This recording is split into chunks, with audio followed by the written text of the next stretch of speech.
오늘 우리에게 주시는 하나님의 말씀은 창세기 50장 15절부터 26절까지의 말씀입니다.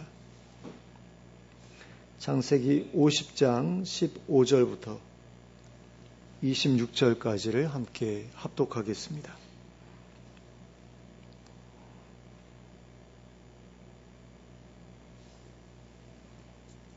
함께 읽겠습니다.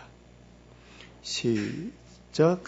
요셉의 형제들이 그들의 아버지가 죽었음을 보고 말하되 요셉이 혹시 우리를 미워하여 우리가 그에게 행한 모든 악을 다 갚지나 아니할까 하고 요셉에게 말을 전하여 이르되 당신의 아버지가 돌아가시기 전에 명령하여 이르시기를 너희는 이같이 요셉에게 이르라 내 형들이 내게 악을 행하였을지라도 이제 바라건대 그들의 허물과 죄를 용서하라 하셨나니 당신 아버지의 하나님의 종들인 우리의 죄를 이제 용서하소서 하매 요셉이 그들이 그에게 하는 말을 들을 때에 울었더라.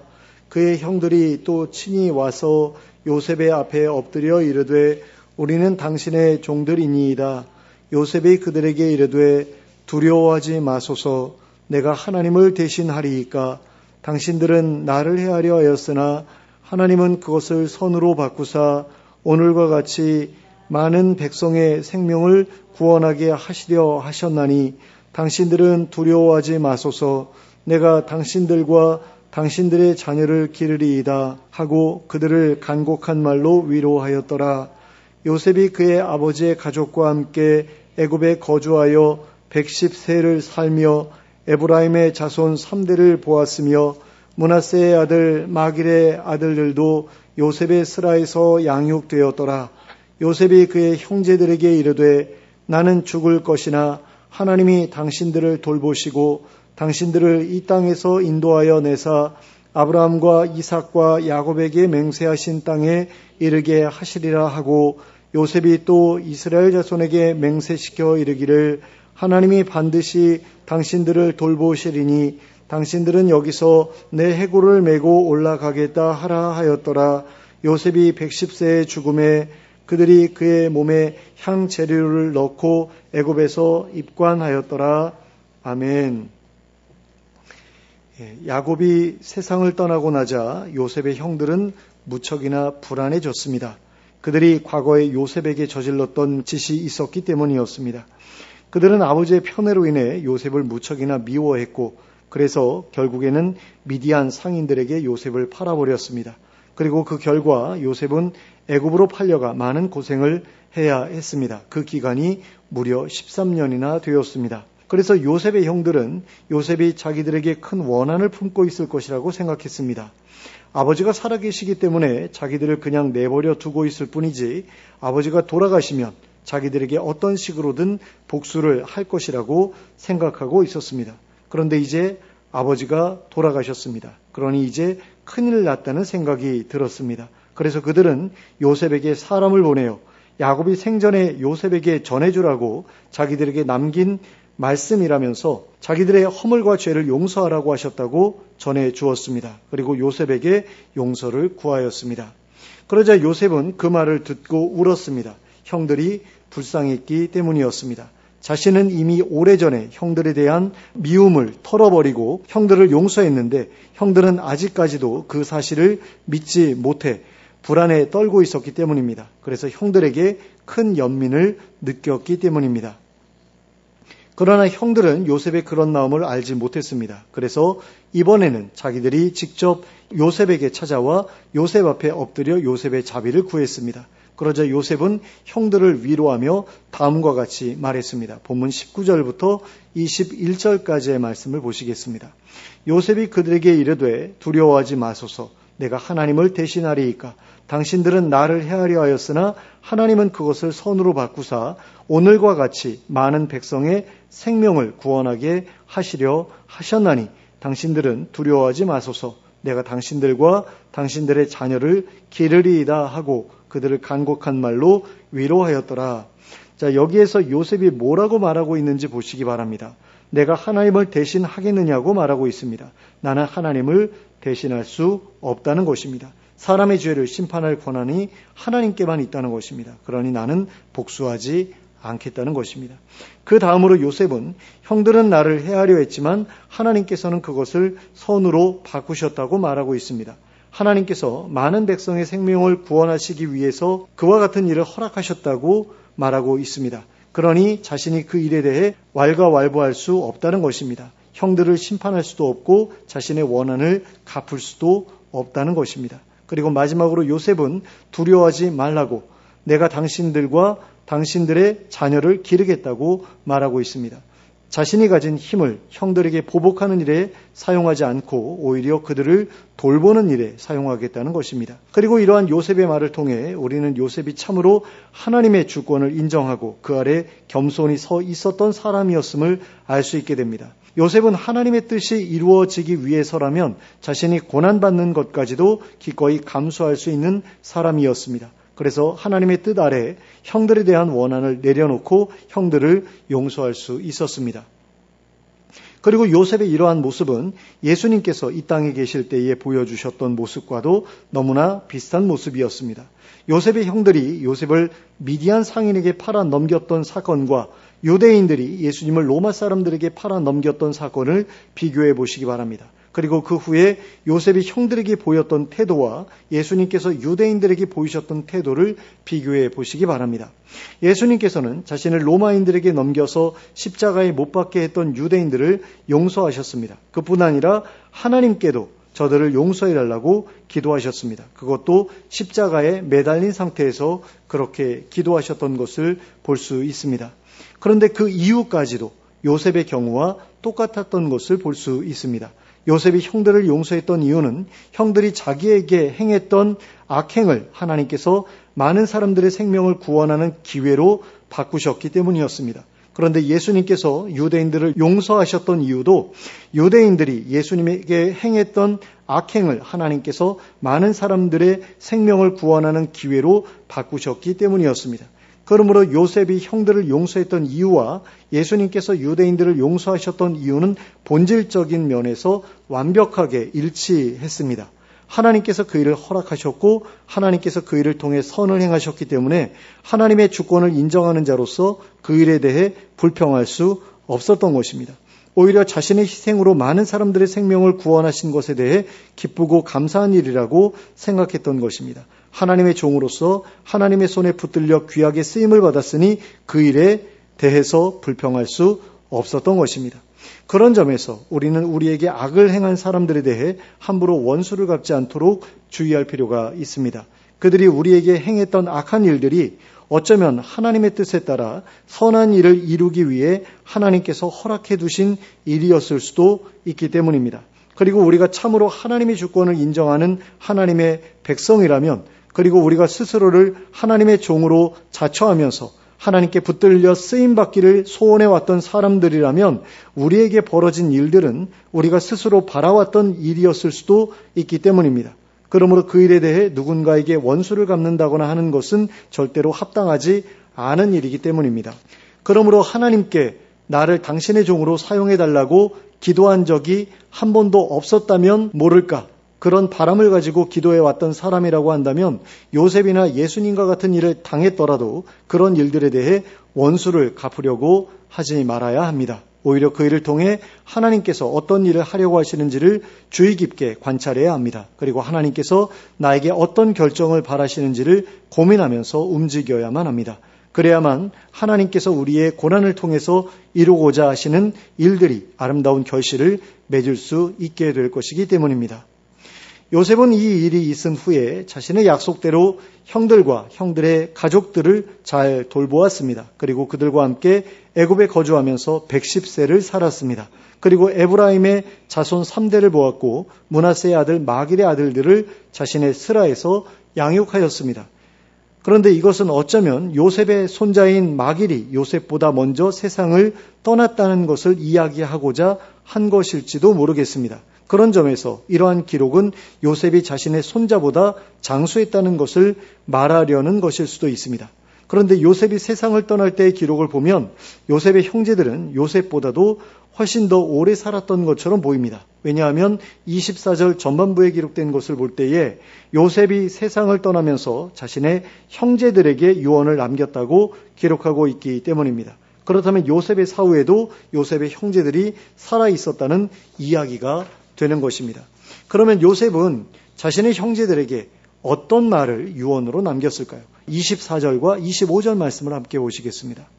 요셉이 그의 형제들에게 이르되 나는 죽을 것이나 하나님이 당신들을 돌보시고 당신들을 이 땅에서 인도하여 내사 아브라함과 이삭과 야곱에게 맹세하신 땅에 이르게 하시리라 하고, 요셉이 또 이스라엘 자손에게 맹세시켜 이르기를 하나님이 반드시 당신들을 돌보시리니 당신들은 여기서 내 해골을 메고 올라가겠다 하라 하였더라.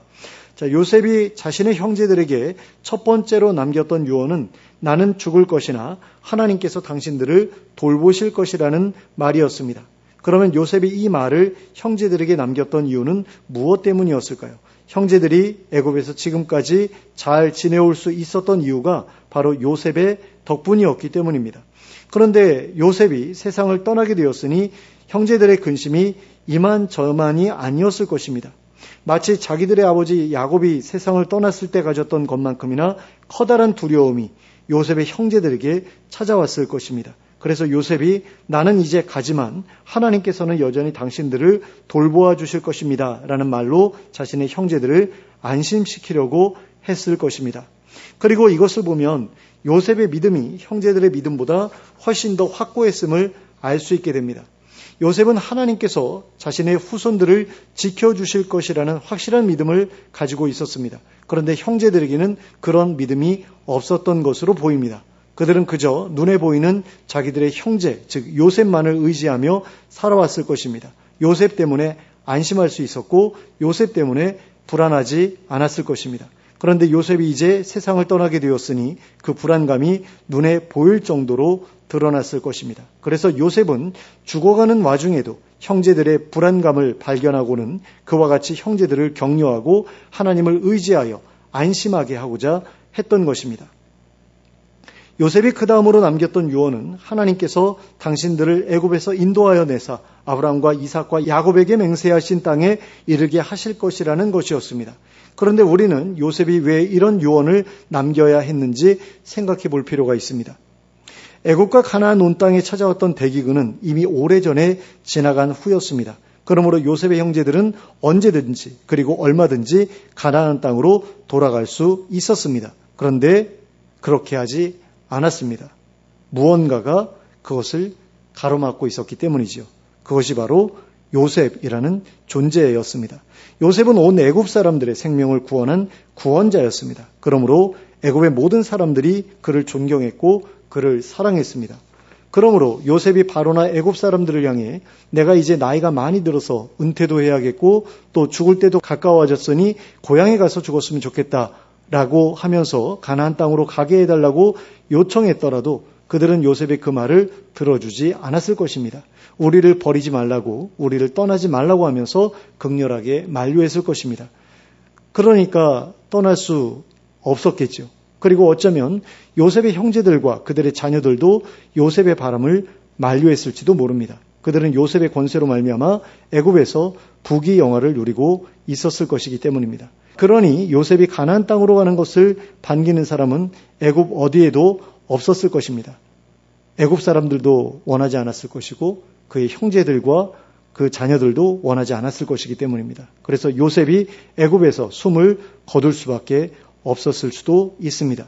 하지만 이제 요셉이 세상을 떠나고 나면 요셉의 형제들과 그들의 후손들은 끈떨어진 연과도 같은 존재가 될 것이었습니다. 그러니 요셉은 이제야말로 애굽을 떠나 가나안으로 갈 시점이 가까웠다고 생각했을 것입니다.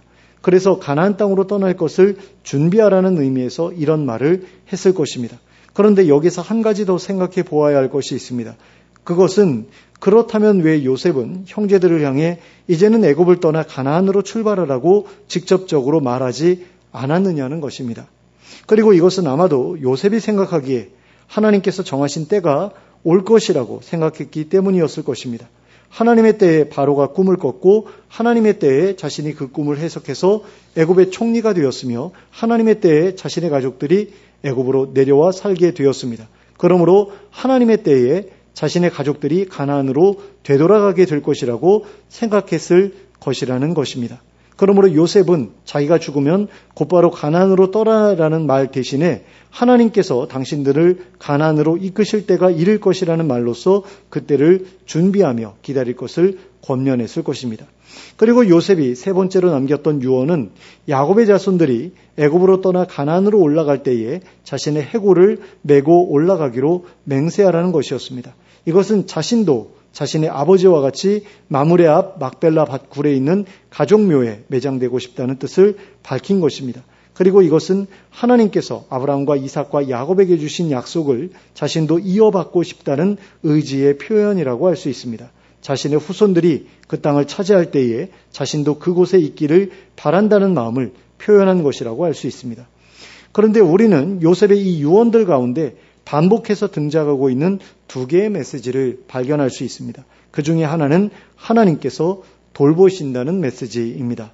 요셉은 하나님께서 반드시 너희를 돌보아 주실 것이라는 말을 두 차례에 걸쳐서 반복하고 있습니다.